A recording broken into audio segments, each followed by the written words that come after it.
നമസ്കാരം. ഹലോ, കേൾക്കുന്നുണ്ടോ? നമസ്കാരം. ഗുരുവായൂരമ്പലം നടയിൽ എന്ന സിനിമ മെയ് 16 റിലീസാവാണ്.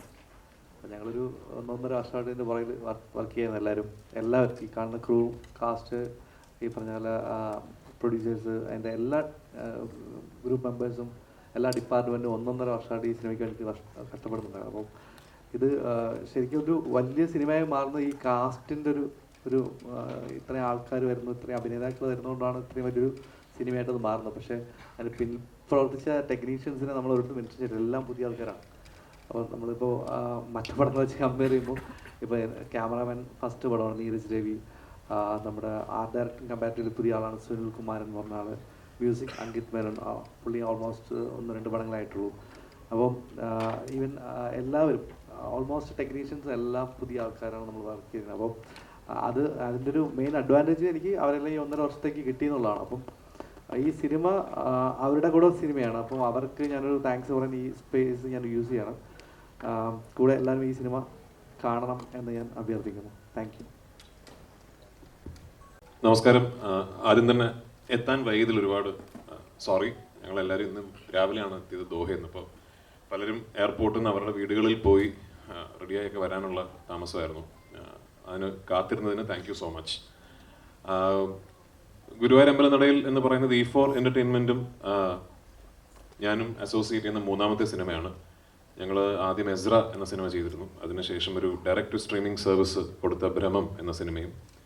ഇന്നിപ്പോൾ ആദ്യമായിട്ടാണ് ഞങ്ങൾ കോ പ്രൊഡ്യൂസേഴ്സായിട്ട് E4 എൻ്റർടൈൻമെൻറ്റും പൃഥ്വിരാജ് പ്രൊഡക്ഷൻസും ചേർന്ന് ഒരു സിനിമ നിർമ്മിക്കുന്നത്. എന്നെ സംബന്ധിച്ചിടത്തോളം ഒരു ഹോം കമ്പനി പോലെ എനിക്ക് പൃഥ്വിരാജ് പ്രൊഡക്ഷൻസിന് വേണ്ടി ഒരു സിനിമ ചെയ്യുന്ന പോലെ തന്നെയാണ് E4 വേണ്ടിയും. അത്രയും ഒരു ക്ലോസ് അസോസിയേഷനാണ് മുകേഷ് സാറും ഞാനും, സഞ്ജയ്, സാരഥി, വിവേക്, ഇവരെല്ലാവരുമായിട്ട്. ഈ കഥ ഞാൻ കേൾക്കുന്നത് കുറച്ച് വർഷങ്ങൾക്ക് മുമ്പാണ്. ഞാൻ പല വേദികളിലും പറഞ്ഞിട്ടുള്ള പോലെ അന്ന് ബേസിൽ ജോസഫ് എന്ന താരോദയം സംഭവിച്ചിട്ടില്ല. അതുകൊണ്ട് തന്നെ അന്ന് ഈ കാസ്റ്റ് അല്ലായിരുന്നു ആക്ച്വലി. മറ്റൊരു രീതിയിലുള്ളൊരു ഒരു കാസ്റ്റിങ്ങും ഒരു കൺസെപ്ഷനും വെച്ചിട്ടാണ് ദീപു ഈ സ്ക്രിപ്റ്റ് എന്നോട് പറയുന്നത്. പിന്നീട് ഞാനും ആടുജീവിതം അതിൻ്റെ തിരക്കുകളൊക്കെ ആയിട്ട് പോയി. കുറച്ച് വർഷങ്ങൾക്ക് ശേഷം ഈ കഥ വിപിന് ചെയ്താൽ കൊള്ളാമെന്ന് പറയുകയും അങ്ങനെയാണ് ഈ പ്രോജക്റ്റ് വീണ്ടും ഓണാവുന്നത്. അതിൽ വിപിൻ വരുത്തിയ ഒരുപാട് മാറ്റങ്ങളുണ്ട് ഈ സ്ക്രിപ്റ്റിലും ഒക്കെ തന്നെ. അതിലേറ്റവും വലിയ മാറ്റം ഈ ഒറിജിനലി പറഞ്ഞ കാസ്റ്റിങ്ങിൽ നിന്നും ഈ 2 കഥാപാത്രങ്ങൾ ബേസിലും ഞാനും ചെയ്യുക എന്നുള്ളതാണ്. അപ്പോൾ സ്വാഭാവികമായിട്ടും ഈ 2 കേന്ദ്ര കഥാപാത്രങ്ങൾ മാറുമ്പോൾ ചുറ്റും നിൽക്കുന്ന എല്ലാ ആക്ടേഴ്സിൻ്റെയും കാസ്റ്റിംഗ് മാറേണ്ട ഒരു ആവശ്യം വരും. അങ്ങനെയാണ് ഈ സിനിമയിൽ ഇപ്പം നിങ്ങൾ ഈ കാണുന്ന ഇത് ഇത്ര മാത്രമല്ല കേട്ടോ, ഒരു 10-40ഓളം ആർട്ടിസ്റ്റുകളുള്ള സിനിമയാണ്. അപ്പോൾ ഈ ഒരുപാട് ഒരു ഫ്രഷ് ആയിട്ടുള്ളൊരു പെയറിങ്, നായകൻ നായിക എന്ന് മാത്രമല്ല, ക്യാരക്ടർ ആക്ടേഴ്സ് ആണെങ്കിലും സീനിയർ ആക്ടേഴ്സ് ആണെങ്കിലും എല്ലാം ഒരു ഫ്രഷ്നെസ് ഉണ്ട് ഈ സിനിമയുടെ കാസ്റ്റിംഗ്. ഒരുപാട് നാളുകൾക്ക് ശേഷമാണ് ഞാൻ പേഴ്സണലി ഇത്രയും നടീനടന്മാർ ഒരുമിച്ചൊരു സെറ്റിൽ ഉണ്ടാകുന്ന ഒരു സിനിമയിൽ അഭിനയിക്കുന്നതും അത്തരം ഒരു സെറ്റിൽ ഞാൻ ഉണ്ടാകുന്നതും ഒരുപാട് നാൾക്ക് ശേഷമാണ്. ഈ സിനിമയിലെ ഏറ്റവും വലിയ സന്തോഷവും അത് തന്നെയായിരുന്നു. ഒരു വലിയ കാസ്റ്റിൻ്റെ കൂടെ ഭയങ്കര ഫൺ ആയിട്ടുള്ളൊരു സിനിമ ചെയ്യാൻ സാധിച്ചു എന്നുള്ളത്. ഇനിഷ്യലി ഞങ്ങൾ ഈ സിനിമ പ്ലാൻ ചെയ്തിരുന്നതിനേക്കാൾ ഒരുപാട് വലിയ സിനിമയാണ് ഇപ്പോൾ. അതിൻ്റെ സ്കെയിൽ എന്ന് പറയുന്നത് ഈ സിനിമയിൽ വിപിൻ പറഞ്ഞതുപോലെ ഈ നടീനടന്മാരുടെ എണ്ണം കൂടുകയും നമ്മൾ ആദ്യം കൺസീവ് ചെയ്തതിനേക്കാൾ കുറെ കൂടെ വലിയ രീതിയിൽ ഈ സിനിമ എടുക്കാൻ സാധിച്ചു എന്നുള്ളതുകൊണ്ടാണ്. പക്ഷേ ആസ് പ്രൊഡ്യൂസേഴ്സ് മുകേഷ് സാറിനും എനിക്കും ഈ അവസരത്തിൽ വിപിൻ്റെ ടീമിനോടും, അതായത് വിപിൻ പറഞ്ഞ പോലെ കുറേ പുതിയ ആൾക്കാരാണ് ഈ ടീമിൽ കൂടുതലും ഉള്ളത്, ആ ടീമിനോടുമാണ് നന്ദി പറയേണ്ടത്. കാരണം ഒട്ടും സ്ട്രെസ്ഫുൾ അല്ലാത്ത, വളരെ എൻജോയ് ചെയ്ത് ഒരു ടെൻഷൻസും ഇല്ലാതെ തീർന്ന ഒരു ഷൂട്ടിംഗ് പ്രോസസ്സാണ്. നിർഭാഗ്യവശാൽ ഈ സിനിമയുടെ ചിത്രീകരണത്തിനിടയിൽ എനിക്കൊരു പരിക്ക് സംഭവിക്കുകയും ഒരു നീ സർജറി ചെയ്യേണ്ടി വരികയും അങ്ങനെ ഒരു 4 മാസത്തോളം എനിക്കൊരു ബ്രേക്ക് എടുക്കേണ്ടി വന്നതിൻ്റെ ഭാഗമായിട്ടാണ് ഈ സിനിമ ഇത്രയും നീണ്ടുപോയത്. അല്ലെങ്കിൽ ഇതൊരു 1 വർഷക്കാലമൊന്നും നീണ്ടു നിൽക്കേണ്ട ഒരു പ്രോസസ്സ് ആയിരുന്നില്ല. എന്നിരുന്നാലും ഇന്നിപ്പോൾ ഭംഗിയായിട്ട് ഈ സിനിമ ചെയ്തു തീർക്കാൻ സാധിച്ചു. ഈ 16-ാം തീയതി ലോകമെമ്പാടുമുള്ള തിയേറ്ററുകളിൽ ഒരു വലിയ റിലീസായി ഈ സിനിമാ പ്രേമികൾക്ക് മുമ്പിൽ എത്തുകയാണ്. നിങ്ങളുടെ എല്ലാവരുടെയും അനുഗ്രഹവും പ്രാർത്ഥനയും ഈ സിനിമയ്ക്ക് ഇപ്പോൾ ഉണ്ടാവണം. Thank you so much. രാജേട്ടാ, എത്രത്തോളം എക്സൈറ്റഡ് ആണ്? കുറെ കാലത്തിന് ശേഷമാണല്ലോ ഹ്യൂമർ ട്രാക്കിലേക്ക് തിരിച്ചു വന്നത്. ഹ്യൂമർ എന്നുള്ളതിനേക്കാൾ ഒരു നല്ല തിരക്കഥ, ഒരു നല്ല രീതിയിൽ ചിത്രീകരിക്കപ്പെട്ട ഒരു സിനിമയുടെ ഭാഗമാകുക എന്ന് പറയുന്നത് തന്നെയാണ് എക്സൈറ്റ്മെന്റ്. അതിപ്പോൾ ഹ്യൂമർ എന്നുള്ളതിനേക്കാൾ ഏത് സിനിമയും നമ്മൾ മനസ്സിൽ കണ്ട പോലെയോ അല്ലെങ്കിൽ അതിനേക്കാൾ ഭംഗിയായിട്ടോ ആ സിനിമ അതിൻ്റെ ഒരു ഫൈനൽ പ്രോഡക്റ്റിലേക്ക് എത്തുന്നു എന്ന് പറയുമ്പോൾ ഒരു നടനായിട്ടും നിർമ്മാതാവായിട്ടും വലിയ സന്തോഷം തരുന്ന, എക്സൈറ്റ്മെന്റ് തരുന്ന കാര്യം തന്നെയാണ്. പിന്നെ ഓഫ് കോഴ്സ് എല്ലാ സിനിമകൾക്കും ഒരു യാത്രയുണ്ടല്ലോ. അപ്പോൾ ഈ സിനിമയുടെ യാത്ര ആലോചിക്കുമ്പോൾ എനിക്ക് തോന്നുന്നു എല്ലാം നല്ലതിനായിരിക്കാം. കാരണം ദീപു ഈ തിരക്കഥ എന്നോട് വന്ന് പറഞ്ഞപ്പോൾ എനിക്കറിയില്ല, വിപിനെന്ന് ആദ്യത്തെ മുത്തുകോ ചെയ്തിരുന്നു ആ സമയത്ത്. ഒരു സിനിമയൊക്കെ ചെയ്ത് നിൽക്കുന്ന ഒരു സംവിധായകനാണ്. പിന്നെ ജയ ജയ ജയ ഹേ റിലീസാവുന്നു. വിപിൻ്റെ ഫിലിം മേക്കിങ്ങിന് ഒരു ഭയങ്കര ഒരു ഫാൻ ഫോളോയിങ് ഉണ്ടാകുന്നു. അങ്ങനെ ദീപു പറഞ്ഞ് എനിക്ക് ഇഷ്ടപ്പെട്ടൊരു തിരക്കഥ വിപിൻ്റെ അടുത്ത് എത്തുന്നു. ആ കാലയളവ് കൊണ്ട് ബേസിൽ ഒരു വളരെ പോപ്പുലർ സ്റ്റാർ ആകുന്നു, ഫാമിലി സ്റ്റാർ ആകുന്നു. അങ്ങനെ എല്ലാം കൊണ്ടും എനിക്ക് തോന്നി ഓരോ സിനിമകൾക്കും ഒരു നിമിത്തം ഉണ്ടാവും. അപ്പോൾ ആ യാത്രയുടെ പര്യവസാനം ഇന്ന് ഈ ഫോമിൽ ഈ സിനിമ എത്തി നിൽക്കുമ്പോൾ ഒരുപാട് സന്തോഷം, എക്സൈറ്റ്മെന്റ്. പിന്നെ ഈ ഞാൻ നേരത്തെ പറഞ്ഞല്ലോ, കുറേ നാളുകളായി അറ്റ്ലീസ്റ്റ് ഞാൻ ഇങ്ങനൊരു സിനിമയിൽ അഭിനയിച്ചിട്ടും സത്യത്തിൽ ഇങ്ങനൊരു സിനിമ കണ്ടിട്ടും ഈ കുറേ നടീനടന്മാരൊക്കെ ഉള്ള രണ്ട് കുടുംബങ്ങൾ, അവർക്കിടയിൽ നടക്കുന്ന കുറച്ച് തെറ്റിദ്ധാരണകൾ, എല്ലാ പ്രായപരിമിതിയിലുമുള്ള കഥാപാത്രങ്ങൾ, എല്ലാവർക്കും റിലേറ്റ് ചെയ്യാൻ പറ്റുന്ന ഇൻസിഡൻസ്, അങ്ങനെ കുറേ കൺഫ്യൂഷൻസ്, കാര്യങ്ങൾ അങ്ങനെ ചെന്ന് അവസാനിക്കുന്ന ഒരു വലിയ ക്ലൈമാക്സ്, എല്ലാ സിനിമയിലെ എല്ലാ ക്യാരക്ടേഴ്സും എല്ലാ നടീനടന്മാരും ഒരുമിച്ച് പങ്കെടുക്കുന്ന ഒരു വലിയ ക്ലൈമാക്സ് സീക്വൻസ്. അപ്പോൾ അത്തരമൊരു സിനിമ ഞാൻ മിസ് ചെയ്യുന്നുണ്ട് മലയാളത്തിൽ. അപ്പോൾ അത് പ്രേക്ഷകർ മിസ് ചെയ്യുന്നുണ്ടാവുമെന്ന ശുഭപ്രതീക്ഷയിലാണ് ഞങ്ങളുടെയൊക്കെ എക്സൈറ്റ്മെന്റ്. അപ്പോൾ 16-ാം തീയതി പ്രേക്ഷകർ വിധി എഴുതട്ടെ.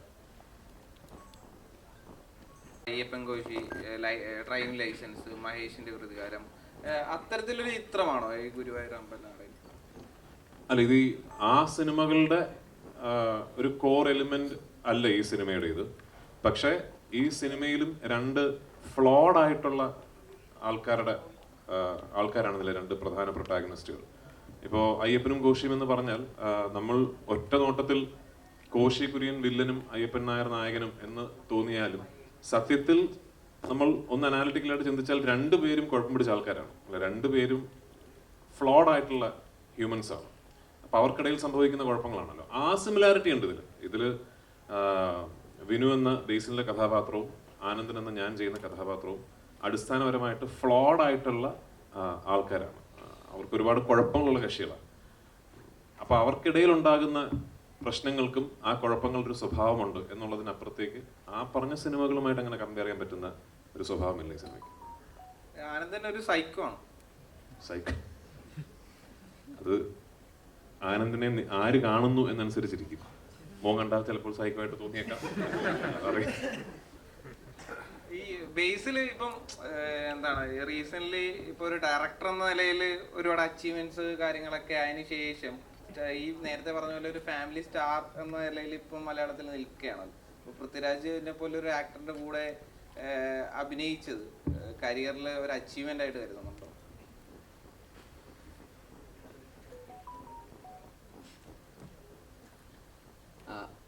ആദ്യമായിട്ട് എല്ലാവർക്കും നമസ്കാരം. കുറച്ച് ലേറ്റ് ആയിട്ട് വന്നു, സോറി.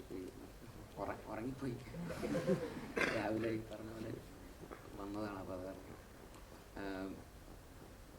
എന്നെ സംബന്ധിച്ചിടത്തോളം ഈ പറയുന്ന ഞാനൊന്നും അങ്ങനെ പ്ലാൻ ചെയ്തിട്ടൊന്നും ഉണ്ടായിരുന്നില്ല.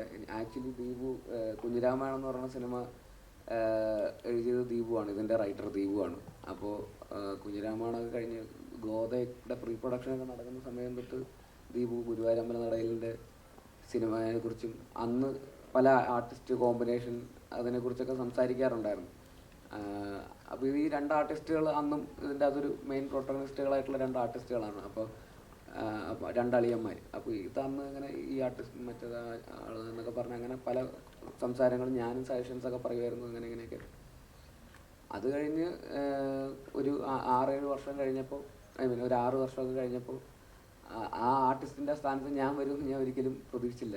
ഈ പറയുന്ന ആ കുഞ്ഞിരാമായണം എഴുതിയ ദീപുവിൻ, ഞാൻ റൈറ്ററായിട്ടുണ്ടായിരുന്നു, ഞാൻ സംവിധാനം ചെയ്ത പടത്തിൽ റൈറ്ററായിരുന്ന ഒരാളുടെ എഴുതിയ സിനിമയിൽ ഞാൻ അഭിനേതാവായിട്ട് വരുന്നത് ഒരിക്കലും പ്രതീക്ഷിച്ചൊരു കാര്യമല്ല.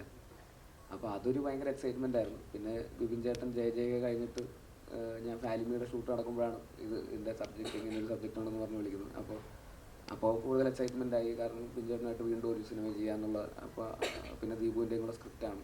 പിന്നെ E4 എൻ്റർടൈൻമെൻറ്റായിട്ട് വീണ്ടും കൊളാബറേറ്റ് ചെയ്യുന്നു. ഗോതയൊക്കെ പ്രൊഡ്യൂസ് ചെയ്തത് E4 എൻ്റർടൈൻമെൻറ്റാണ്. അപ്പോൾ അവരുമായിട്ടും വീണ്ടും ഒരു സിനിമ ചെയ്യുന്നു.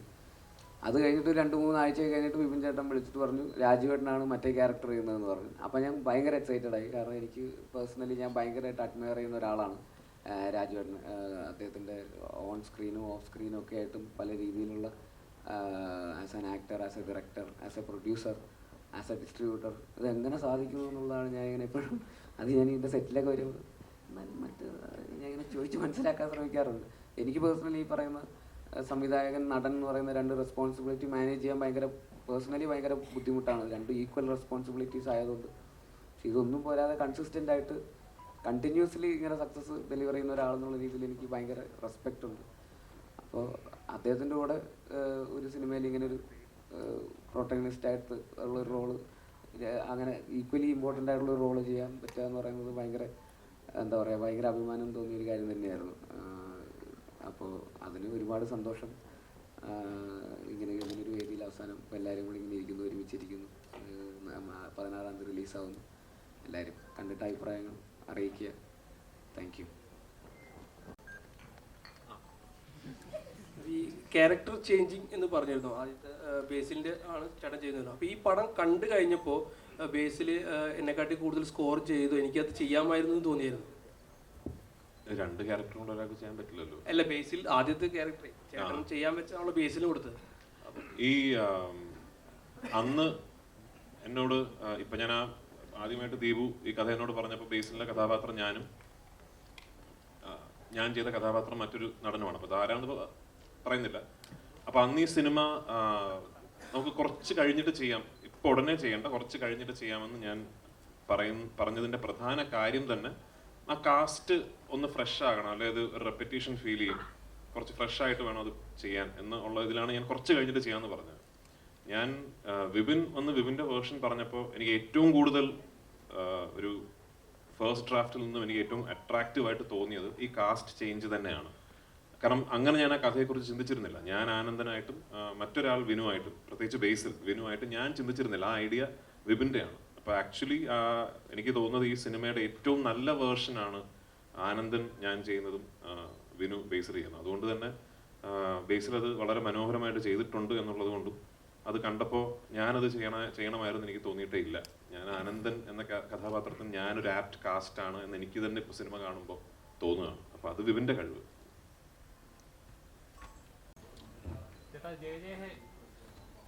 ജയ ജയ ഹേ ഇറങ്ങിയ സമയത്ത് അത് വൻപൻ ഹിറ്റായിരുന്നു. ഫാമിലി ഓഡിയൻസിനായാലും ശരി, യൂത്തിനായാലും ശരി, ഒരുപാട് ചിരിക്കാനായിട്ടായാലും എന്റർടൈൻ ചെയ്യപ്പെടുന്ന നല്ലൊരു ചിത്രമായിരുന്നു. ബേസിലൊക്കെ ഒരുപാട് ചിരിച്ച സീനുകളുണ്ടായിരുന്നു. അപ്പോൾ ഈ ഗുരുവായൂരമ്പല നടയിൽ വരുമ്പോൾ അത് പക്ക ഒരു എന്റർടൈനിങ് കോമഡി ചിത്രമാണെന്ന് ട്രെയിലറിലൂടെ നമുക്ക് മനസ്സിലാവുന്നുണ്ട്. എങ്ങനെയാണ് ഈ ഇവര് ചെയ്ത ഇത് കറക്റ്റ് ആയിരിക്കും എന്ന് കറക്റ്റ് ഒരു ഡയറക്ടറുടെ പോയിന്റ് ഓഫ് വ്യൂവിൽ ഉണ്ടാവുമല്ലോ? അല്ല, അത് സ്ക്രിപ്റ്റ് ഡിമാൻഡ് എന്ന് പറയുന്നത് ആ സ്ക്രിപ്റ്റിൽ ജയ വേറൊരു തന്നെ റൂട്ടിലുള്ളൊരു സർക്കാസ്റ്റിക് മൂവിയാണ്. അതൊരു കോമഡി മൂവിയായിട്ട് ട്രീറ്റ് ചെയ്ത് നമ്മൾ ഫൈനൽ ഔട്ട് കാണുമ്പോഴാണ് അത് കോമഡി ആയിട്ട് തോന്നുന്നത്. അത് ഷൂട്ട് ചെയ്യുമ്പോൾ സമയത്തൊക്കെ നമ്മൾ ചിലപ്പോൾ ചിരിക്കാം, ചിലപ്പോൾ ചിരിക്കാതിരിക്കാം എന്നുള്ള കൺഫ്യൂഷൻ ഉണ്ടായിരുന്നു. ചിലപ്പോൾ നമ്മൾ ചെയ്യുന്ന ഓർഡു ആണെന്നൊക്കെ തോന്നും. കാര്യം അതിനകത്ത് ബേസിക്കലി സ്ത്രീയുടെ എമോഷൻ ആണല്ലോ വെച്ച് നമ്മൾ പ്ലേ ചെയ്യുന്നത്. അപ്പോൾ ചിലർക്ക് ചിരി വരണമെന്നില്ല. അപ്പം ആ ഒരു പേടിയും കൺഫ്യൂഷനും ഉണ്ട്. പിന്നെ അതിനെ മ്യൂസിക് ചെയ്യാൻ ഭയങ്കര പാടാണ്, സർക്കാസ്റ്റിക്കലി ചെയ്യാൻ ഭയങ്കര പാടാണ്. അത് ആളുകൾ എങ്ങനെ എടുക്കുമെന്ന് അറിയില്ല. പക്ഷെ ഒരു കോമഡി മൂവി ചെയ്യണമെങ്കിൽ നമുക്കതിനെ സപ്പോർട്ട് ചെയ്ത് കൊടുത്താൽ മതി എന്നുള്ളതാണ്. അപ്പോൾ അതിനനുസരിച്ച് ആർട്ടിസ്റ്റുകൾക്കൊക്കെ മാറ്റം വരാം, അവർക്ക് എന്തുവേണം ചെയ്യാം എന്നുള്ള സ്പേസ് ഒക്കെ ഉണ്ട്. അപ്പം ജയന്ന് ഗുരുവായൂരിലോട്ട് വരുമ്പോൾ രണ്ട് സ്ക്രിപ്റ്റ് ആയതിൻ്റെ ഒരു ബെനിഫിറ്റാണ്. അപ്പം അതുമായിട്ട് നമുക്ക് കമ്പാരിസൺ ചെയ്യാൻ പറ്റില്ല. എന്നാലും ഇതിന് ഒരു നമ്മൾ കണ്ട് ശീലിച്ച് വന്ന കോമഡി സിനിമകളുടെ ട്രാക്കിലുള്ള ഒരു സിനിമയാണ്. അപ്പം കോമഡി ഉണ്ടോ എന്ന് വെച്ചാൽ കോമഡി ഉണ്ട്, പക്ഷെ അത് നിങ്ങൾ ചിരിച്ചാലേ അത് കോമഡി ആവുള്ളൂ. അപ്പോൾ അതുവരെ കോമഡി ഉണ്ടെന്ന് പറയാൻ എനിക്ക് ഭയങ്കര കോൺഫിഡൻസ് കുറവുണ്ട്. അപ്പം അതൊരു വെഡ്ഡിങ് ആണ് എൻ്റെ ഹൈലൈറ്റ്. നമ്മളൊരു കല്യാണം കൂടുക എന്നുള്ളൊരു പരിപാടിയിലാണ് ഞാൻ ഫോക്കസ് ചെയ്തിരുന്നത് പടം മൊത്തത്തിൽ. അപ്പം ആ ഒരു കല്യാണം നടക്കുമോ ഇല്ലയോ എന്നൊക്കെ ഉള്ളൊരു കൺഫ്യൂഷൻ വരുന്ന സിനിമയാണ്. അതാണ് എൻ്റെ ഓൺലൈനിൽ ഒറ്റ വാക്കി പറയുകയാണെങ്കിൽ കല്യാണം നടക്കുമോ ഇല്ലയോ, അല്ലെങ്കിൽ കല്യാണം എന്തായിരിക്കും അവസ്ഥ, ഇതാണ് നമ്മുടെ ഹൈലൈറ്റ്. അപ്പോൾ അത് ബേസ് ചെയ്ത് പോകുമ്പോൾ അതിനകത്ത് കോമഡി ഉണ്ട്, പാട്ടുണ്ട്, ഡാൻസ് ഉണ്ട്, ഫൈറ്റ് ഉണ്ട്, അല്ലെങ്കിൽ കുറേ കൺഫ്യൂഷൻസ്, പറയുന്ന ഇമോഷൻസ് ഉണ്ട്, എല്ലാം ഉണ്ട്. അപ്പം ഇതൊരു കംപ്ലീറ്റ് കോമഡി പടമാണോ എന്ന് ചോദിച്ചാൽ എനിക്ക് അങ്ങനെ പറയാൻ പറ്റില്ല. പക്ഷെ എന്നാലും കോമഡി ഉണ്ട് പടത്തിൽ. നോർമലി ഒരു എല്ലാ ജോണേഴ്സ് എടുത്ത് നോക്കുകയാണെങ്കിൽ ഹ്യൂമർ ആയിരിക്കും കുറച്ചുകൂടെ റിസ്ക് ആയിട്ടുള്ളത്. കാരണം വെച്ചാൽ എപ്പോഴും നമ്മൾ കമ്പാരിസൺ ഇന്ന പടത്തിൽ ഇത് വന്നിട്ടുണ്ടോ, എപ്പോഴും അങ്ങനെ ഒരു കമ്പാരിസൺ എപ്പോഴും ഉണ്ടാവാറ്. ഈ പടത്തിന്റെ സീനില് അങ്ങനെ ഒരു കമ്പാരിസൺ എപ്പോഴും നമ്മൾ ചെയ്യാറുള്ളതാണ്. അപ്പോൾ ഇങ്ങനെ ഒരു പടം ചെയ്യുന്ന സമയത്ത് അല്ലെങ്കിൽ ഹ്യൂമർ ഇത് വർക്കൗട്ട് ആവുന്നത് എപ്പോഴും നമ്മൾ കെയർഫുൾ ആയിട്ടായിരിക്കുമല്ലോ ഓരോ കാര്യങ്ങൾ ചെയ്യുന്നത്. അങ്ങനെ ഒരു പേടിയുണ്ടോ? അല്ല, എല്ലാം ചെയ്യാനും പേടിയുണ്ടാവും. ഹ്യൂമർ മാത്രമല്ല, ത്രില്ലർ ചെയ്യാനും ആക്ഷൻ ചെയ്യാനൊക്കെ പേടിയുണ്ടാവും. എങ്കിലും എന്ത് ചെയ്താലും നമ്മളിപ്പോൾ ഏതെങ്കിലും സിനിമയുടെ സൈഡിലോട്ട് ചെന്നെത്തും. നമ്മൾ കണ്ട സിനിമകളോ അല്ലെങ്കിൽ നമ്മൾ അറിയാത്ത സിനിമകൾ ജെ ചെയ്ത് വന്നു കഴിഞ്ഞിട്ടാണ് ഞാൻ മറ്റൊരു സിനിമയെക്കുറിച്ച് അറിയുന്നത് തന്നെ. അപ്പം നമുക്കത് അറിയാൻ പറ്റില്ല, ഇത് എവിടേക്ക് എങ്ങോട്ടൊക്കെ പോകുന്നതും അതിൻ്റെ ഒരു ഫൈനൽ റിസൾട്ട് എന്തായാലും പേടിയോടെ തന്നെ ആയിരിക്കും നമ്മൾ കാണുന്നത്. അപ്പം അത് കോമഡി ആയാലും ഏതായാലും ഒരേപോലെ തന്നെയാണ്. ഗുരുവായൂർ അമ്പലം സെറ്റ് ഇട്ടത് എങ്ങനെയുണ്ടായിരുന്നു? അത് അവിടെ ഷൂട്ടിംഗ് പെർമിഷൻ ഇല്ലാത്തതുകൊണ്ട് റീപ്ലേസ് ചെയ്യാൻ? അതെ, ഒന്നും ഷൂട്ടിംഗ് പെർമിഷൻ ഇല്ല. ഇനിയിപ്പോൾ നമ്മൾ കഷ്ടപ്പെട്ടൊരു പെർമിഷൻ സംഘടിപ്പിച്ചാൽ പോലും പൃഥ്വിരാജ് കുമാറിനെയും ബേസിൽ ജോസഫിനെയും ഇല്ലെങ്കിൽ ഈ ഇരിക്കുന്ന ആർട്ടിസ്റ്റുകളൊക്കെ ഞാൻ അവിടെ കൊണ്ട് ഒരു 10-30 ആർട്ടിസ്റ്റുകളെ കൊണ്ട് 24 ദിവസം എനിക്ക് അവിടെ ഷൂട്ട് ചെയ്യാൻ പറ്റില്ല. എന്തായാലും അത് ഡിസ്റ്റർബൻസ് ആവും അവർക്ക്. പിന്നെ എന്തായാലും നമ്മളെ ഷൂട്ട് നടക്കത്തില്ല കൃത്യമായിട്ട്. അപ്പം നമ്മളതിനെക്കുറിച്ച് ചിന്തിക്കാനേ പോയിട്ടില്ല, അതിനത് നടക്കില്ല. അപ്പോൾ നമ്മൾ പെർമിഷൻ എടുത്തിട്ട് അതിൻ്റെ ഒരു സെറ്റ് ഇടുക എന്നുള്ള ഒരൊറ്റ ഓപ്ഷനേ നമുക്കുണ്ടായിരുന്നുള്ളൂ. അപ്പോൾ അത് ഞാൻ പറഞ്ഞില്ല, സുനിൽ കുമാരൻ എന്ന് പറഞ്ഞ ഒരാളാണ് ആർട്ട് ഡയറക്ടർ. പുള്ളിയുടെ തുടക്ക സിനിമകളിലൊന്നാണ്. അപ്പം അദ്ദേഹം വളരെ നന്നായിട്ട് അത് കൈകാര്യം ചെയ്തു. നന്നായിട്ട് നമുക്ക് എക്സാക്റ്റ് ഗുരുവായൂരമ്പലം ഫീൽ ചെയ്യുന്ന രീതിയിലൊരു സെറ്റ് റീക്രിയേറ്റ് ചെയ്തു. അത് സെറ്റെന്ന് പറയാൻ പറ്റില്ല, റീക്രിയേറ്റ് ചെയ്യുക ചെയ്ത പുള്ളി. സെയിം സൈസിൽ ആ സെയിം സ്ട്രെങ്തനിങ് ഉണ്ടായിരുന്നു. നമുക്ക് ലൈറ്റ് കയറ്റണം, ഇത്രയും പേർക്ക് അത് നിൽക്കണം. അപ്പം ഏതാണ്ട് സെറ്റെന്ന് പറയാൻ പറ്റില്ല, അത് ഒറിജിനൽ പോലെ ബിൽഡ് ചെയ്തെടുത്തു പുള്ളി. അപ്പം അത് പൊളിക്കാൻ തന്നെ 2 മാസം എടുത്തു ബേസിക്കലി. അപ്പം തന്നെ നമുക്ക് മനസ്സിലാവില്ല അത് എത്രത്തോളം സ്ട്രോങ് ആയിരുന്നു. അപ്പം അത് നമുക്കൊരു ചലഞ്ചായിരുന്നു. നമ്മൾ ആദ്യം തുടങ്ങുമ്പോൾ ഇത് എങ്ങനെയാവും, എന്താവും. സെറ്റിട്ട് കഴിഞ്ഞപ്പോഴാണ് നമുക്ക് എല്ലാവർക്കും ആ ഒരു ഉന്മേഷമോ അല്ലെങ്കിൽ ഇത് സിനിമ വലുതായെന്ന് ഫീൽ ചെയ്യുന്നത് ആ ദിവസങ്ങളിലാണ്. അപ്പം അതിൻ്റെ ക്രെഡിറ്റ് മൊത്തം അതിൻ്റെ ആർട്ട് ഡയറക്ടറുകളാണ്. ആ ടൈമിലുള്ളൊരു ഇതെങ്ങനെയായിരുന്നു? ഈ ക്രൗഡൊക്കെ മെയിൻറ്റെയിൻ ചെയ്യണമല്ലോ. ഗുരുവായൂരപ്പം നമ്മൾ എപ്പോൾ പോയാലും ഭയങ്കരമായിട്ട് ക്രൗഡ് ഉള്ളൊരു സംഗതിയാണ്. അതിൻ്റെ ഉള്ളിലാണ് ഈ ക്ലൈമാക്സ് പോർഷൻസ് ഈ പറഞ്ഞ പോലെ 24 ദിവസം. അപ്പോൾ അതിൻ്റെ കോസ്റ്റ് എത്രയായി എന്നൊക്കെ ഒന്ന് പറയാൻ കഴിയും? കോസ്റ്റ് പ്രൊഡ്യൂസർ വേണ്ടത്. ക്രൗഡ് നമുക്കൊരു 10,000-1500 പേരിൽ പുറത്ത് എല്ലാ ദിവസവും ഉണ്ടായിരുന്നു. ഒരു 10-24 ദിവസം ഷൂട്ട് ഉണ്ടായിരുന്നു. അപ്പോൾ ആ 24 ദിവസം ഈ ക്രൗഡ് മാനേജ് ചെയ്യാൻ തന്നെ ഒരു ഡയറക്ഷൻ ടീം ഉണ്ടായിരുന്നു. അവർക്കുള്ള ആക്ടിവിറ്റീസ് കൊടുക്കാൻ ഒരു ഡയറക്ഷൻ ടീം ഉണ്ടായിരുന്നു. പിന്നെ അവരെ ടേക്ക് കെയർ ചെയ്ത രീതി എനിക്ക് ഏറ്റവും ഇഷ്ടപ്പെട്ടത്.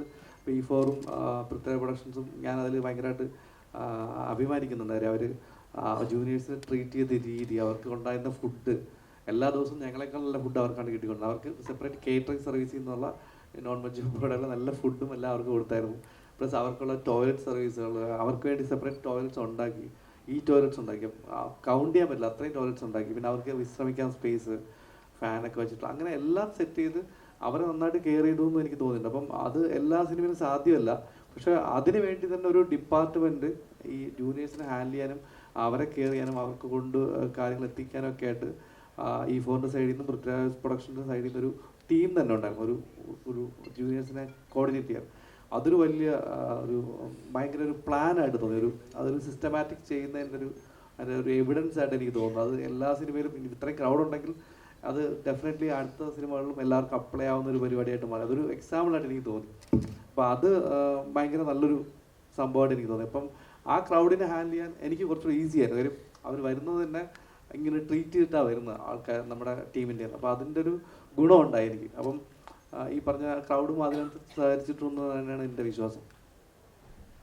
ഫെലിക്സ് നമ്മളൊരു സാധനം പറയുമ്പോൾ നമ്മൾ ഒരു ആക്ഷൻ ഡയറക്ടർ ഇവിടെ നിന്നുള്ള നോർമലുള്ള ആൾക്കാരെ വിളിക്കുമ്പോൾ അവർ വരുന്നു, ഷൂട്ട് ചെയ്യുന്നു, പിന്നെ നമ്മൾ അതിൻ്റെ റിസൾട്ട് കാണാം. അപ്പോൾ എന്നെ സംബന്ധിച്ച് എനിക്ക് അങ്ങനെ പറ്റില്ല. എനിക്ക് എനിക്കത് കൊറിയോഗ്രാഫി ചെയ്ത് ഒരു ഡാൻസ് കൊറിയോഗ്രാഫി പോലെ നമ്മൾ ഷോർട്ട് പ്ലാൻ ചെയ്യുന്ന പോലെ എനിക്ക് അതിൻ്റെ ഫൈറ്റ് എൻ്റെ മനസ്സിലുണ്ട്. അപ്പോൾ അതെനിക്ക് കൊറിയോഗ്രാഫി ചെയ്ത് കാണണം. അപ്പോൾ എനിക്ക് കാണിച്ചു തരും, അവരെന്നെ ഫൈറ്റ് ചെയ്ത് കാണിച്ചു തരും, ഇതാണ് നടക്കാൻ പോകുന്ന ഫൈറ്റ്. അപ്പോൾ അതിലെനിക്ക് ചേഞ്ചസ് വരുത്താം, എന്നിട്ട് നമുക്ക് ഡിസ്കസ് ചെയ്യാം.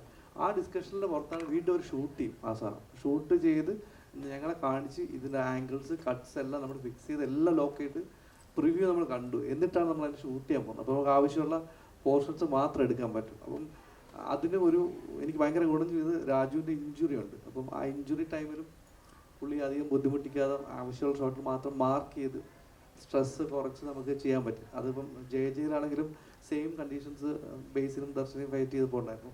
അപ്പം ഫെലിക്സ് വരുമ്പോൾ എനിക്ക് അതാണ് ഏറ്റവും ഗുണമായിട്ട് തോന്നിയത്. കാര്യം നമ്മുടെ കൂടെ പുള്ളി ഉണ്ട് ഫുൾ ടൈം. 1, 2 പുള്ളി സ്ക്രിപ്റ്റിനനുസരിച്ചിട്ട് ഷോർട്ട് ഡിവിഷൻ ചെയ്ത് എനിക്കത് ഒരു ഡിസ്കസ് ചെയ്തിരുന്ന് ചെയ്യാൻ പറ്റും. ഇപ്പം നമ്മൾ നോർമൽ ആക്ഷൻ ഡയറക്ടേഴ്സ് ആണെങ്കിൽ അവർക്ക് ഒരുപാട് തിരക്കുണ്ടാവും. അവർ വരുന്നു, ആ സമയത്ത് ഷൂട്ട് ചെയ്യുന്നു, പോകുന്നു മാത്രമേ ഉണ്ടാവുള്ളൂ. ഇത് പുള്ളിക്ക് ടോട്ടാലിറ്റിയെ കുറിച്ച് നല്ല ധാരണ ഉണ്ടാവും. ക്യാരക്ടേഴ്സ് എന്താണ് പെരുമാറുന്നത്, അവരുടെ സ്വഭാവം എന്താണെന്ന് വരെ പുള്ളിക്കറിയാം. അപ്പോൾ അതുകൊണ്ട് ഫെലിക്സുമായിട്ട് എനിക്ക് വർക്ക് ചെയ്യാൻ ഭയങ്കര എക്സൈറ്റ്മെന്റ് ഉണ്ടാവും എപ്പോഴും. ആ പുള്ളിക്ക് പറഞ്ഞാലൊക്കെ മനസ്സിലാവും, എനിക്കും പുള്ളി പറഞ്ഞൊക്കെ മനസ്സിലാവും. അല്ല പുള്ളി ജർമ്മൻ ഭാഷയാണ് ഹാൻഡിൽ ചെയ്യുന്നത്. അപ്പം കുറച്ച് അത്യാവശ്യം ഇംഗ്ലീഷ് അറിയാം. എനിക്കും ഞാനും ശ്രമിക്കും സംസാരിക്കാനൊക്കെ. പക്ഷെ എന്നാലും ട്രാൻസ്ലേറ്ററായിട്ട് ആൾക്കാരുടെ ഇടയിൽ ഉണ്ടാവും. പിന്നെ ഞങ്ങൾ ഈ പറഞ്ഞ മലയാള സിനിമകളിലെ ആക്ഷൻ ഫൈറ്റ് എങ്ങനെയാണ്, ഇപ്പം ഈ മറ്റേ നമ്മൾ പിടിവലി സാധനങ്ങളൊക്കെ ഉണ്ടല്ലോ, നമ്മൾ മറ്റേ കോമഡി ആയിട്ടുള്ള അതൊക്കെ എങ്ങനെ ചെയ്യണം എന്നുള്ള പഴയ സിനിമയുടെ റെഫറൻസ് കാണിച്ചു കൊടുക്കും പുള്ളിക്ക്.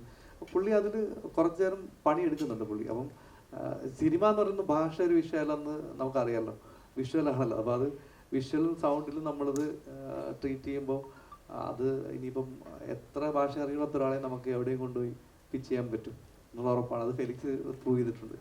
പൃഥ്വിയുടെ ക്യാരക്ടർ സെറ്റ് ചെയ്തത് എങ്ങനെയായിരുന്നു? ഇപ്പം ഉറപ്പായിട്ടുള്ള ഒരു പരിപാടിയാണ് എന്ന് നേരത്തെ പറഞ്ഞിരുന്നു. അപ്പം അത് ഇപ്പം നമുക്കറിയാം പൃഥ്വിയുടെ ഇപ്പം മുമ്പുള്ള ക്യാരക്ടേഴ്സിന്റെ അത് കോമഡി പ്രസന്റ് ചെയ്യുന്നതിനൊക്കെ ഒരു സ്റ്റൈലുണ്ട്. അപ്പൊ അതിൽ നിന്ന് ഒരു വ്യത്യസ്തമായിട്ടുള്ള ഒരു പരിപാടിയാണോ പിടിച്ചിരിക്കുന്നത്?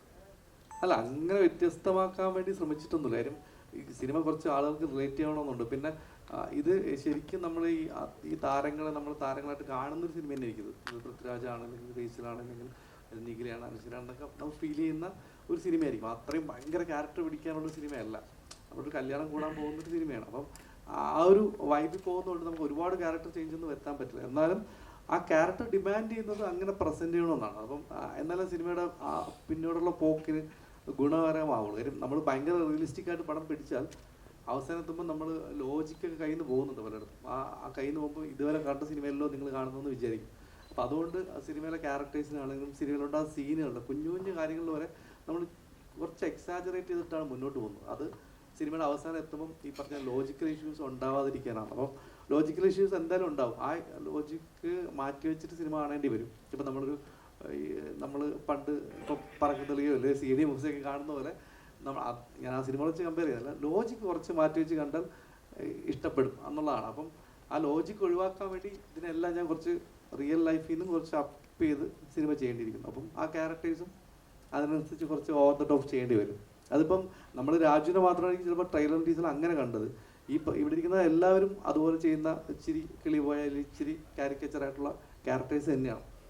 പുതിയൊരു വൃത്തിയെ കാണാമെന്ന് പറഞ്ഞല്ലോ, എത്തരത്തിലാണ് അങ്ങനെ ഒരു തോന്നല്? ഇത് തന്നെയല്ലേ എൻ്റെ അടുത്ത് ഞാൻ ചോദിച്ചത്.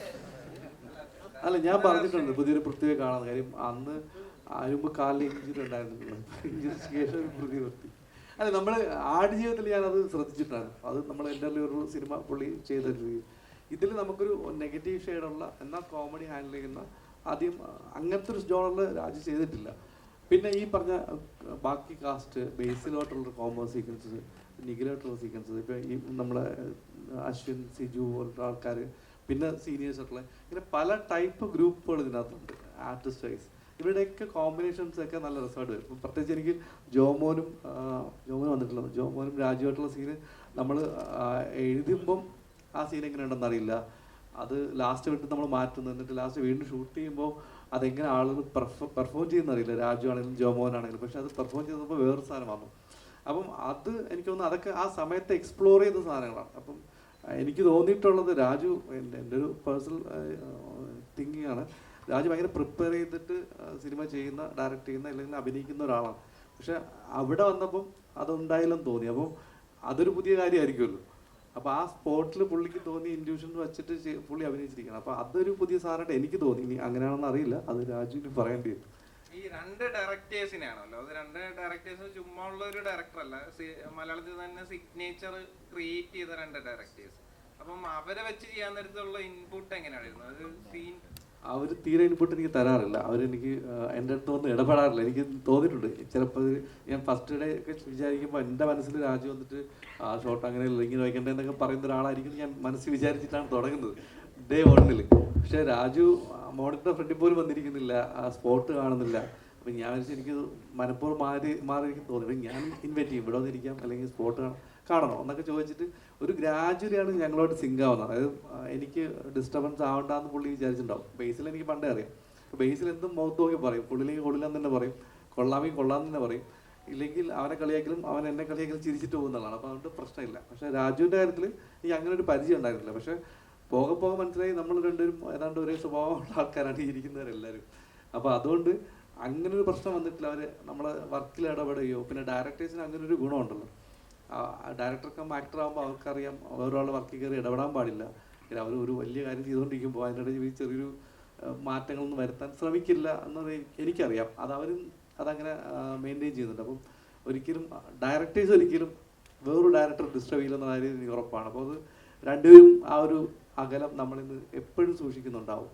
പക്ഷെ എന്നാൽ ഞാൻ കാണിച്ചു കൊടുക്കുമ്പോൾ അവർ വർക്കായെങ്കിൽ വർക്കായെന്ന് തന്നെ പറയും, ഇല്ലെങ്കിൽ ഇല്ല എന്ന് തന്നെ പറയും. അതുണ്ട്. പക്ഷെ എന്നാലും നമ്മുടെ ഒരു ജോലിയിൽ കയറി അവർ ഇടപെടുന്ന ഒരു സ്ഥിതി എനിക്ക് ഏറ്റവും കംഫർട്ടായിട്ട് വർക്ക് ചെയ്യാൻ പറ്റുന്ന രണ്ട് ആക്ടേഴ്സായിട്ട് മാറി. അത് അവർ ഡയറക്ടേഴ്സ് ആയതുകൊണ്ടാണ് അവർ അതങ്ങനെ ഒരു റെസ്പോൺസിബിലിറ്റി എടുത്ത് മാറി നിൽക്കുക, അല്ലെങ്കിൽ നമുക്ക് ആ ഫ്രീഡം തരുന്നതെന്ന് എനിക്ക് തോന്നിയിട്ടുണ്ട്. അനശ്വര 21 ദിവസം കണ്ടിന്യൂസ്ലി കല്യാണ പെണ്ണായിട്ട് മേക്കപ്പ് ഇട്ട് അഭിനയിച്ച സിനിമ എന്ന് പറയുന്നുണ്ട്. അപ്പോൾ ആ ഒരു എക്സ്പീരിയൻസ് ഒന്ന് ഷെയർ ചെയ്യാം. കൂടെ തന്നെ ബേസിലേട്ടൻ്റെ വധുവായിട്ട് അഭിനയിച്ച ഒരു എക്സ്പീരിയൻസ് കൂടെ.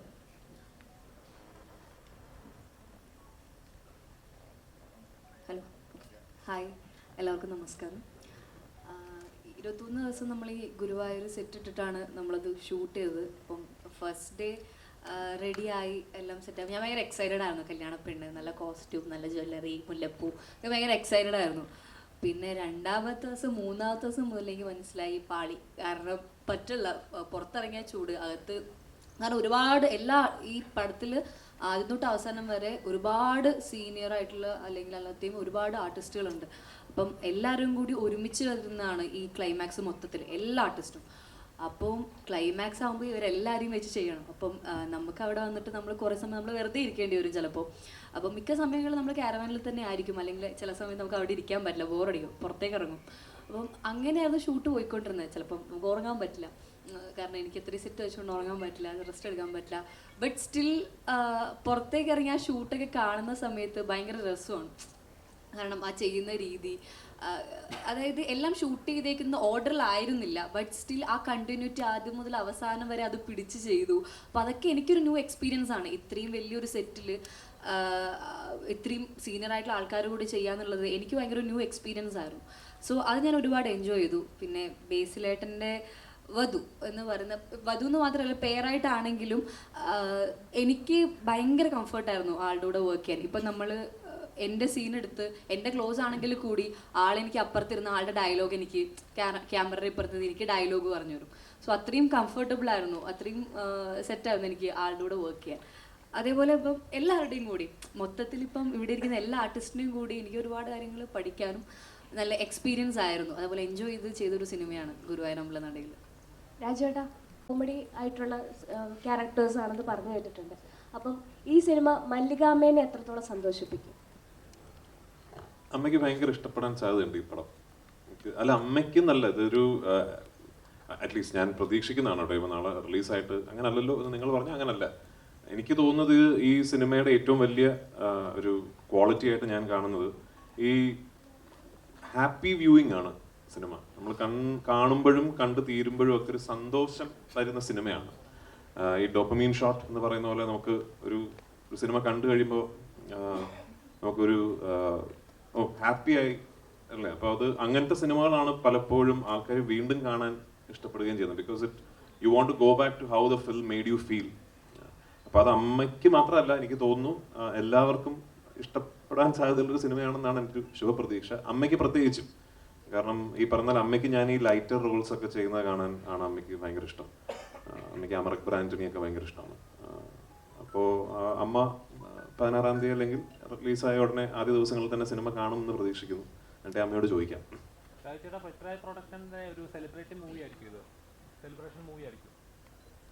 ഞങ്ങളുടെ എല്ലാ പടങ്ങളും സെലിബ്രേറ്റ് ചെയ്യണേ എന്നുള്ളതാണ് ഞങ്ങളുടെ ആഗ്രഹം.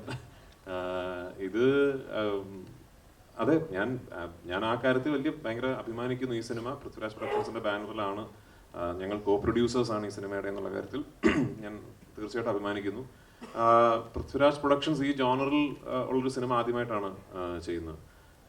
പിന്നെ ഓഫ് കോഴ്സ് ഇതിൽ ഞങ്ങൾക്ക് E4 Entertainment ഉണ്ട്, കൂടെ ഉണ്ട്. ആൻഡ് ഈ സിനിമ ചെയ്ത എക്സ്പീരിയൻസും അപ്പോൾ ഈ സിനിമ റിലീസാകുന്നതിന് മുമ്പ് പറയുമ്പോഴാണല്ലോ അതിൻ്റെ ഭംഗി. ഉറപ്പായിട്ട് ഞങ്ങൾ ഇനി ഒരുമിച്ച് സിനിമകൾ ചെയ്യുകയും ചെയ്യും. അപ്പോൾ അങ്ങനെ വരട്ടെ. ഒരു അഭിമാനിക്കാൻ പറ്റുന്ന ഒരു സിനിമ ആകട്ടെ റിലീസിന് ശേഷവും.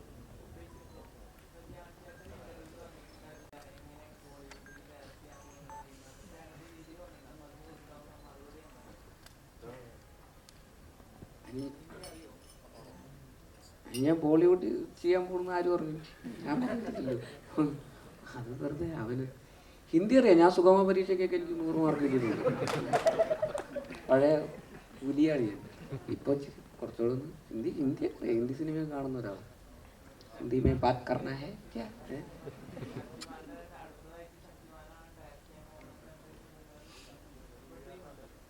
എനിക്കറിഞ്ഞോടാ. ഞാൻ പണ്ട് കണ്ടിട്ടുണ്ട് ശക്തിമാൻ. നല്ലതാണ്. ഇല്ല, എനിക്കറിയില്ല. പ്രത്യേകമായിട്ട് ഓർക്കുമ്പോൾ പറഞ്ഞാൽ ഈ ഫാമിലി സ്റ്റാർ എന്നുള്ളൊരു പട്ടം വെയിറ്റ് ആയിട്ട് തോന്നുന്നുണ്ടോ? ആ ഉണ്ട്. അത് അങ്ങനൊന്നുമില്ല. അപ്പോൾ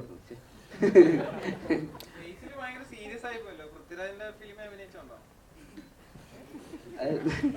ഞാൻ നല്ല പാട്ടൊക്കെ പാടിയത് കണ്ടായിരുന്നു ഈ ഇന്നലത്തെ.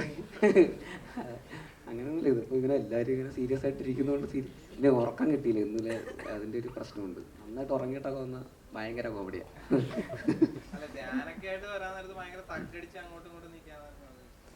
അത് ധ്യാനല്ലേ? ഇതിപ്പോൾ രാജ്യം ഇല്ല, അങ്ങനല്ല. നിങ്ങളിങ്ങനെ ഈശോയുടെ അമിതഭാരം തരല്ലേ. കഴിഞ്ഞ ദിവസം ഏതോ ഒരു സിനിമയുടെ ഷൂട്ടിൻ്റെ ഇടയിൽ പ്രാവൻകൂട് ഷാപ്പിൻ്റെ ഷൂട്ടിൻ്റെ ഇടയിൽ ഒരു ചേട്ടൻ വന്ന് ഫോട്ടോ എടുത്തു. അപ്പോൾ ചേട്ടൻ ചോദിച്ചു തൃശ്ശൂരാണ് ഷൂട്ടിങ്. അപ്പോൾ ചേട്ടൻ ചോദിച്ചു ഏത് പടമാണെന്ന് പറഞ്ഞു. ഞാൻ പറഞ്ഞു പ്രാവൻകൂട് ഷാപ്പ്. അപ്പോൾ ചേട്ടൻ ഇൻ്റർവ്യൂ പൊളിക്കണട്ടാ അത്. ഇൻ്റർവ്യൂ അപ്പോൾ പടം ഇൻ്റർവ്യൂവിൽ ഇപ്പോൾ അമിത പ്രതീക്ഷയായി തുടങ്ങി. അങ്ങനെയൊന്നുമില്ല.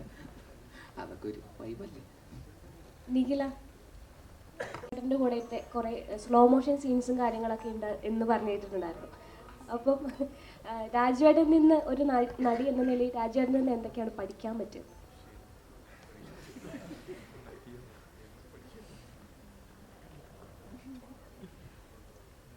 അങ്ങനെ പ്രത്യേകിച്ചൊന്നും പഠിച്ചിട്ടൊന്നുമില്ല.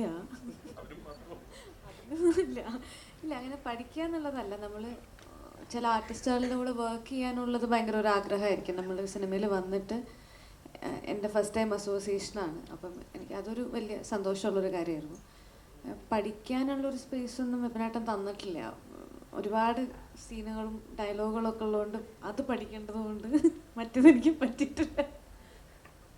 ഇല്ല, അങ്ങനെ ഒരാളുടെ അടുത്തുനിന്ന് പഠിക്കുക എന്ന് പറയുന്നത് അഭിനയിക്കുന്ന സമയത്ത് എന്നുള്ളതല്ലല്ലോ. നമ്മൾ ഗ്രാജുവലി ഇപ്പം എല്ലാ ദിവസങ്ങളും നമ്മൾ പ്രൊമോഷൻ്റെ ഭാഗമായിട്ടൊക്കെ കാണുമ്പോഴാണ് നമ്മൾ കൂടുതൽ പരിചയപ്പെടുന്നതും സംസാരിക്കുന്നതും ഒക്കെ.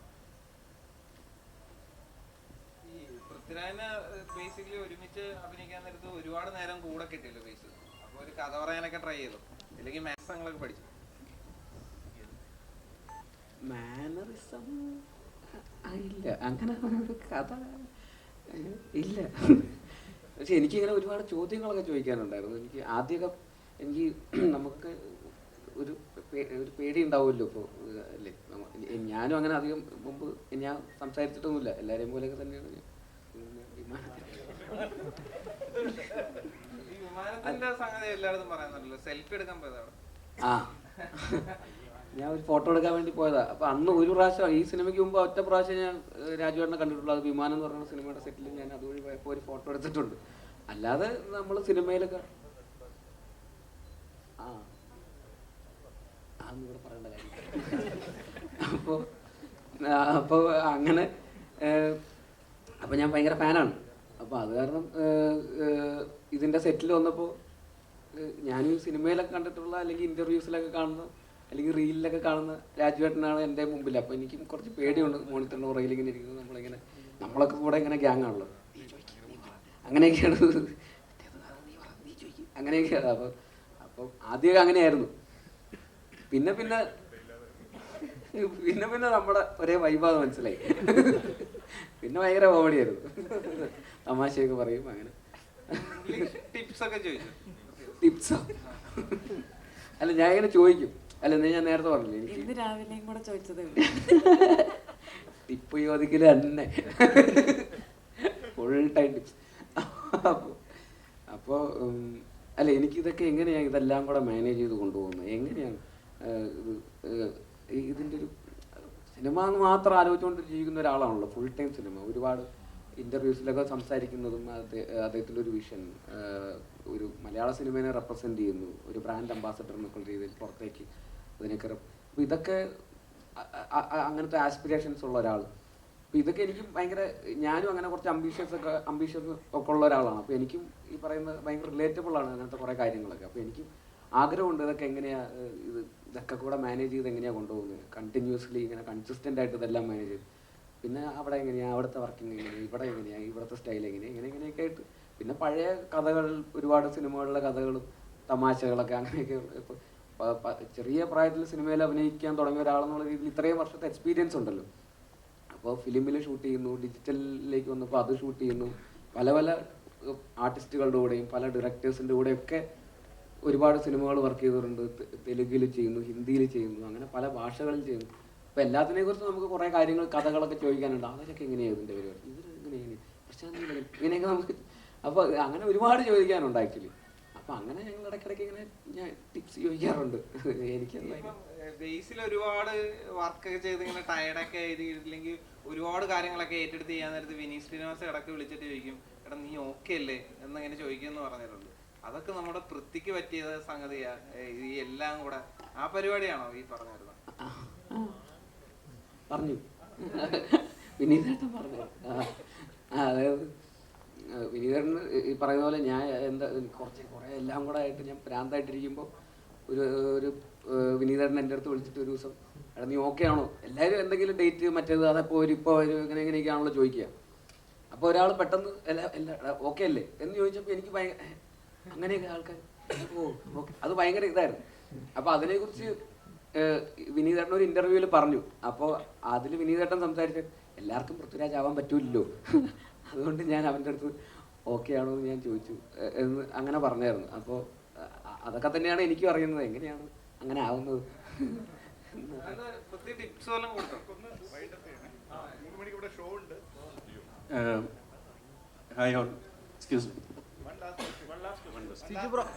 പഴയ ഒരുപാട് നാളിന് ശേഷമാണ് കാരവാന് പുറത്ത് ഇതുപോലൊരു പഴയ കാലഘട്ടത്തെ ഓർമ്മിപ്പിക്കുന്ന രീതിയിൽ ആ സിനിമാ സെറ്റിലെ അനുഭവങ്ങൾ എന്ന് പറഞ്ഞു. ഒന്നാമത്തെ ചോദ്യം, എത്രത്തോളം സ്വപ്നതുല്യമാണ് ഈ സിനിമ? രണ്ട്, ആ ലൊക്കേഷൻ അനുഭവങ്ങൾ. അപ്പോൾ കഴിഞ്ഞ ഇൻ്റർവ്യൂവിലാണ് രാജേട്ടൻ അത് പറഞ്ഞത്, ഒരുപാട് നാളിന് ശേഷമുള്ള ഒരു സിനിമാ സെറ്റ് കാണാൻ കഴിഞ്ഞു എന്നുള്ളത്. അപ്പോൾ എത്രത്തോളം രസകരമായിരുന്നു? ഇതെൻ്റെ രണ്ടാമത്തെ സിനിമയാണ്, രോമാഞ്ചത്തിന് ശേഷമാണ്.